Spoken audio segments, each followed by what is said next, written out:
Hi, let's talk about Pokemon. So today I kind of wanted to talk about something in particular, mainly in Pokemon games, the realm of Pokemon games. Randomly, I've been seeing different people talk about, different eras of Pokemon, and one of the main ones was Sword and Shield. And I kind of have to give my debrief or my, synopsis of how my experience with Sword and Shield was. At least I feel obligated to. So I'm probably going to get, annihilated by the Sword and Shield lovers, but I'm going to be very honest with you, that game was bad. Did I enjoy playing it? Absolutely. And I mean that. I enjoyed playing that game up and down, in and out. I'm sorry, my eyebrows go fucking wild. But yeah, that game, I loved playing that game, especially for the first time. It was so breathtaking and so just like new and Pokemon and wow. But when I look back on playing Sword and Shield, I always think about a game if it has replayability at some point when I'm playing it. And really, when I got into the last DLC for it, I was like, this game for me has no replayability at all. Do I thank Sword and Shield for opening up doors that like most Pokemon games had not done before? Absolutely, dude. Like, I loved every aspect of the DLCs. I loved, seeing the new Pokemon. I loved the gym circuit. I loved how they celebrated gym life in Galar. It was so interesting and so just like breathtaking and new. I really wish they would bring that back, because I feel like that specific like gym circuit era was so just like I love how it was like kind of like a national sport or something like that. It felt like it was like I like it's like how it was like a televised event happening, like when the different gym trainers going out and doing their gym journey. It was just very something new, very something cool. But would I be able to replay that game, and have I replayed that game since my first let's play of it, or my first playthrough of it? No. I did start a Shield playthrough, but I only got to a certain point, and I'm still at that current point right there and then. And it's just, I think about that game, and it's just like, this was a rough fucking story for me. Even though, like, there are multiple different aspects that are, like, solid for it, I'm gonna be very honest with you. I don't think it was a good story told in the way it was. This how they released it wasn't the best, if that makes sense. And really, the Isle of Armor felt like something that should have been something like a side episode, and then the Crown Tundra could have been the final area. Absolutely. But how they told that story was I feel not very rounded. And it kind of left me feeling a bit hollow. When I talk about hollow for a Pokemon game, there's a good hollow and there's a bad hollow. X and Y had a good hollow. That was very much the first experience of, this is your first time having your own OC as your character in that game, which it was a good hollow. It was like a very like, okay, I feel like I can put myself into the story. In Sword and Shield, I felt like you were the side character of your own story, and that is not good. I feel like there was a lot of things hidden from our character, and there's a lot of things happening around our character, but honestly, if you would have just made Hop the protagonist, you could have told the same story. Hop in Marnie, or hop in what's the new professor's name? I forget her name. The redheaded chick.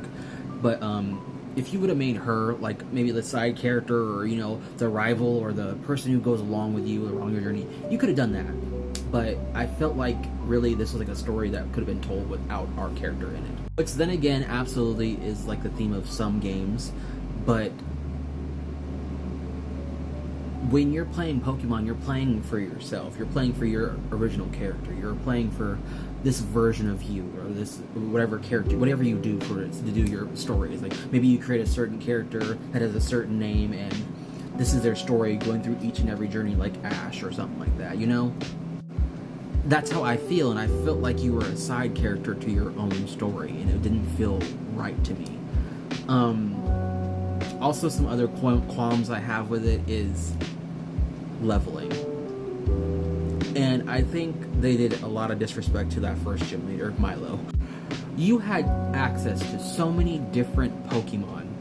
Before you got to Milo, he was not even a problem. Like, I get, like, absolutely, the first gym's not supposed to be like a, oh my god, I'm fighting for my life type of shit. But at least pose some type of something to me. If you had problems with Milo, like, if you had a problem fighting Milo, you were just playing the game kind of backwards fucking wrong. If you started with Scorbunny, which I love Scorbunny, that's my favorite starter from that generation.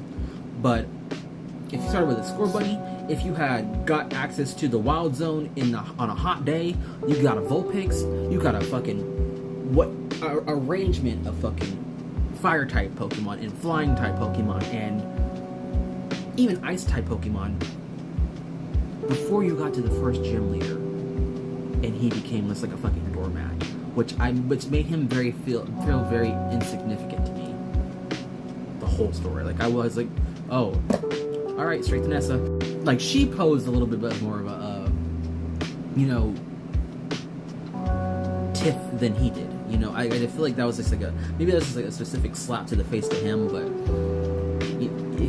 yeah, I don't know. But overall, for Sword and Shield, I feel like it did a good job at, being the birthplace for Scarlet and Violet. And, I think it was their first attempt at telling a story from multiple different angles for multiple different characters, which absolutely, that's a great thing. And I think they did a okay job for the time we were in. But looking back on it retrospectively, it's not good. In my opinion, I'm sorry. I did not enjoy the whole having to catch the box art legendaries in post game. I didn't enjoy the whole, like, there was no animation to the raging what was it, the Gigantamax Pokemon. It was just no flavor to it. I feel like it was like, it just told a story that was a little bit like, I love the DLCs. The DLCs were cool. I think they introduced us into the aspect of like what they were stepping into for the future games, which was a great space. It's honestly, I think is very much a good kickoff game. In my brain, it was the first real Pokemon game for the Switch. We know it wasn't because Let's Go exists. I still have yet to complete Let's Go, but I think it was a good kickoff for official Pokemon games. I'm sorry if y'all count Let's Go as an official Pokemon game, but I think, yeah, what I said. Character-wise, they could have done a little bit more for each and every one of those characters. Marnie felt okay. Bede, I wish he would have wreaked havoc a little bit more, other than just the one little incident he did. I wish he would have, like, went on kind of like a rampage or something like that, and then had his come to earth type of moment where, like, I'm sorry, President Rose, and Rose sucked. He was so mediocre. Rose was so mediocre. Like, literally, like, his brother was more interesting than him, and he barely even fucking spoke to you. But yeah, that's my little breakdown of Sword and Shield and what I felt about that game. Tell me how you feel down below. Did you have any, what was your qualms with Sword and Shield, or did you have any, or do you love the game? Let me know. Me personally, that game has no replayability, in my book. I still have yet to even touch it again, since everything else has come out, so, bye!